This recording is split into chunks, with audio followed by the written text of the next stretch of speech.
evening and welcome to Tucker Carlson Tonight. Last night on this show, we played you a clip from a nearly hour-long video produced by two physicians in California, Drs. Dan Erickson and Artin Masihi. Likely many of you had already seen it. That video has had more than 5 million views on YouTube. In their presentation, the two doctors presented a flurry of data pointing to what we are currently learning about this virus and how it spreads. They recited pages of government statistics and then interpreted them in light of their own long clinical experience as doctors. At one point, they noted that the newly adjusted death rate in their state of California, which is much lower than anyone expected it to be, and they asked if government officials there should change their policies based on this new science. Watch. We've seen 1,227 deaths in the state of California with a possible incidence or prevalence of 4.7 million. That means you have a 0.03 chance of dying from COVID-19 in the state of California. 0.03 chance of dying from COVID in the state of California. Does that necessitate sheltering in place? Does that necessitate shutting down medical systems?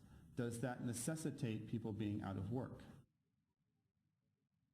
So whatever your view of the mass quarantines, and maybe you're enthusiastically for them, the questions you just heard are valid questions. In fact, they're critical questions. We should all be asking those questions, including and especially our policymakers. But as Dr. Erickson pointed out later in the video, dissent of any kind is no longer tolerated in this country. Fact-based honesty, which is the soul of science, is under attack, even in hospitals. Dr. Erickson described physicians being pressured to classify illnesses and deaths as related to coronavirus, whether they believe that to be true or not. We aren't pressured to test for flu, but ER doctors now, my friends that I talk to say, you know, it's interesting, when I'm writing up my death report, I'm being pressured to add COVID. Why is that? Why are we being pressured to add COVID to maybe increase the numbers and make it look a little bit worse than it is? I think so. So what you just heard, what Dr. Erickson described, is called lying. And lying has no place in science ever. It's scary to think it takes place on a large scale in hospitals. He says it does. Viewers of Erickson's video were shocked and transfixed by this. They forwarded the video to friends who forwarded it on to their friends. And suddenly, millions of people who have spent the last 6 weeks on a diet of Tiger King and internet memes were watching sober-minded medical researchers reading from charts of statistics. It's hard to recall a science video taking off like this one did. Not everyone was impressed by it. Some criticized the doctor's policy conclusions, and of course that's fair. Decent people have different opinions. We're not entirely certain what the perfect response to this pandemic is. Nobody is certain. There's no objective answer at the moment. At best, we can plod along with open minds and good faith. More informed debate is exactly what we need to make wise decisions going forward. Unfortunately for all of us, informed debate is exactly what the authorities don't want. They want unquestioned obedience, so they're cracking down on free expression. Last night, the doctor's video, the one you just saw, was pulled off of YouTube, the largest video hosting site in the world. It wasn't an accident. YouTube admitted doing it. The company cited a violation of, quote, community guidelines, and they did not apologize. Looking back, when all of this is finally over, and it will be, it's likely that we'll see this moment, what YouTube just did, as a turning point in the way we live in this country, a sharp break with 250 years of law and custom. The two doctors' video was produced by a local television channel in California. It was, in effect, a mainstream news story. The video was not pornographic. It didn't violate copyright or incite violence or commit libel. It didn't break any law. The only justification for taking it down was that the two physicians on screen had reached different conclusions from the people currently in charge. It was a form of dissent from orthodoxy. YouTube and its parent company Google have now officially banned dissent. The CEO of YouTube admitted that openly.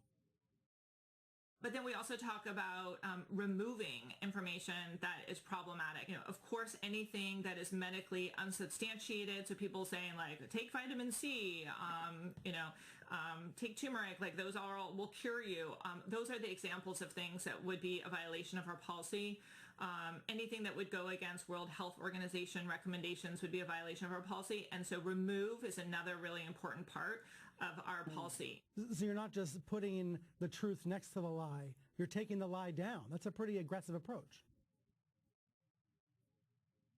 We're removing, quote, anything that would go against World Health Organization recommendations. It'll now be taken off the internet. Consider that for a minute. As a matter just of science, it's ludicrous. Like everyone else involved in global pandemic policy, the WHO has often been wrong in its recommendations. A lot of people have. In mid-January, WHO told us that coronavirus could not spread from person to person. In March, they told us that face masks didn't work. Those were lies, and they were welcome on Google's platforms. Doctors who are actually treating patients with the virus, meanwhile, have just been banned. So no, this is not about science. Censorship never is about science.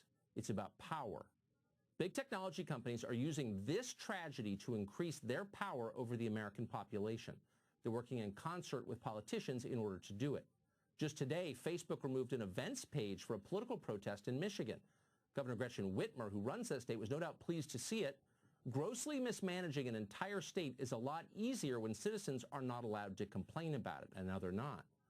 Last week, Facebook founder Mark Zuckerberg explained that protests like these are no longer protected political speech. They're, quote, misinformation.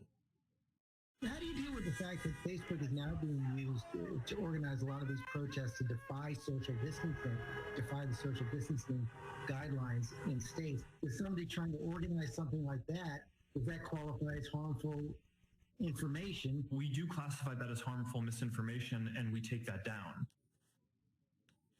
Harmful misinformation. That is a phrase familiar to anyone who has watched totalitarian regimes in any country. It's now how Mark Zuckerberg describes political opinions he doesn't like. Our free press exists to push back against obvious abuses of power like this one.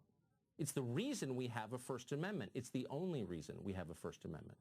But suddenly our media are not concerned about freedom of speech. Reporters applaud our overlords as they punish us for disagreeing. You just saw it in that clip from CNN. That happens every day. Our media are no longer challenging power. They are colluding with power. And that may be why there's been so little critical coverage of the massive expansion of our surveillance state currently in progress. In the name of fighting the coronavirus, tech companies are now following you through your cell phone. They're watching you from above with drones. Those sound like paranoid fantasies. They are not. It's happening as we speak. Needless to say, our politicians approve of this. How do you feel about the drones? Look, at this point, we need to save lives, and it's really important that in public spaces, people are abiding by the directives. Yeah, we've got to do it.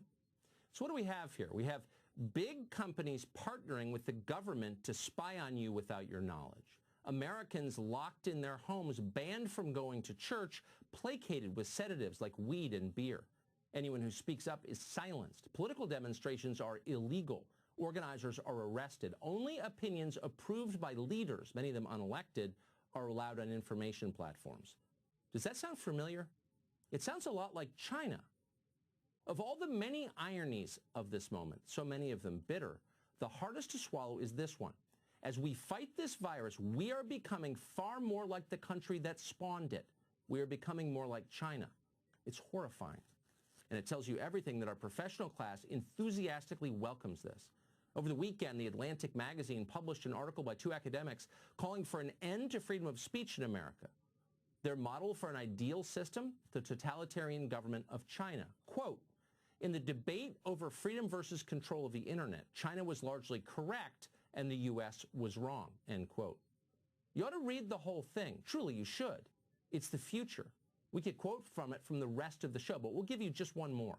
Quote, significant monitoring and speech control are inevitable components of a mature and flourishing internet, and governments must play a large role in these practices to ensure that the internet is compatible with society's norms and values. End quote. Norms and values. Whose norms and values? Well, our leaders' norms and values, of course, but mostly their interests. Those in power are the ones our professional class seeks to protect, not the rest of the country. Freedom of conscience never endangers the public. It only threatens the powerful. It endangers their control. It hinders their ability to dictate election results, to loot the economy, to make policies based on whim for their own gain. No wonder our leaders have done such a poor job protecting us from China. They're on the same team. Dave Rubin is the author of the fantastic new book, Don't Burn This Book. It came out today. We're happy to have him on tonight. Dave, thanks so much for coming on tonight. Thanks, Tucker. Good to be with you.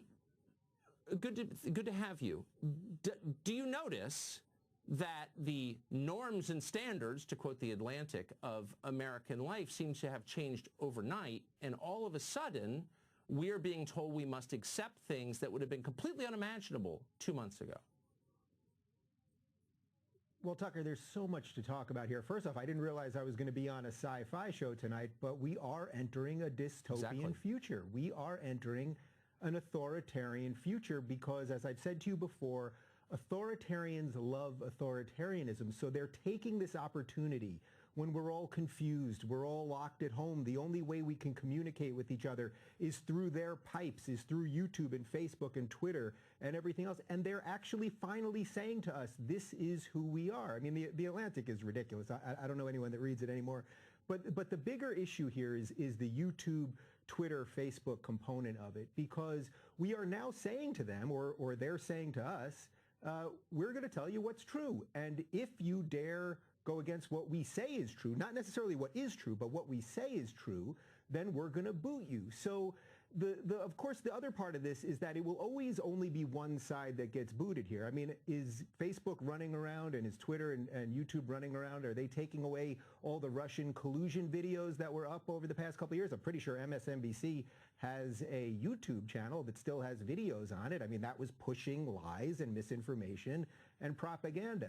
So we need to debate these things. If I was to interview these two doctors that you showed the video of, would my channel be deleted? Am I not allowed to talk about that? Is that not what science and open inquiry really is about, that you test theories and then you find out what actually is true? And as you pointed out, and this may be the most important part, it's not as if the WHO is infallible. They were literally just a few weeks ago telling us not to wear masks. Now, by law, I tried to go to CVS yesterday, and I wasn't going to wear a mask. I was just going to run in and out, and it said in the front of the store, it said, by law, you have to wear a mask. So it's not as if these people have some, some total stranglehold on truth that the rest of us have to bow to unless they force us to, and unfortunately, big tech has got us now more than ever because we're all trapped at home, and it's the only way we can communicate.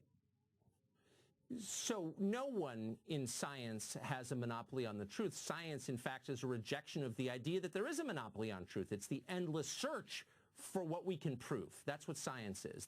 This has nothing to do with it.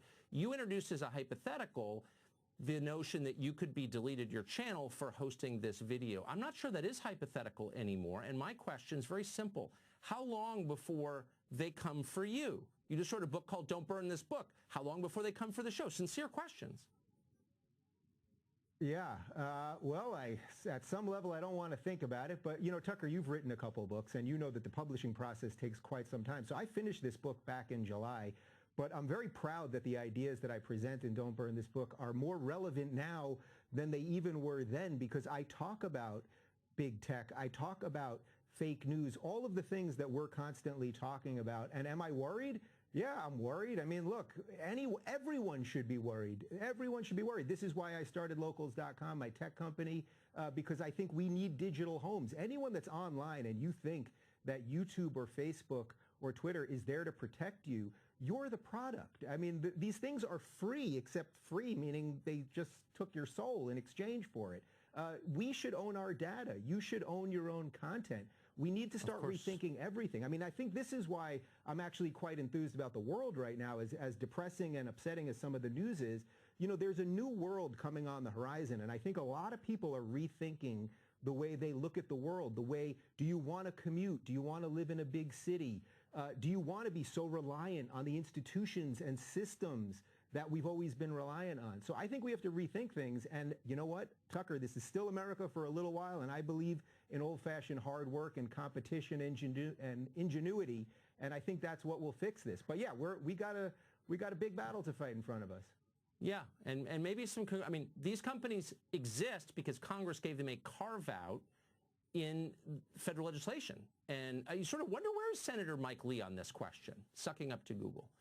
Dave, great to see you tonight. Thank you very much. This is one of the interesting ones, congrats on the right? Thanks, Tucker.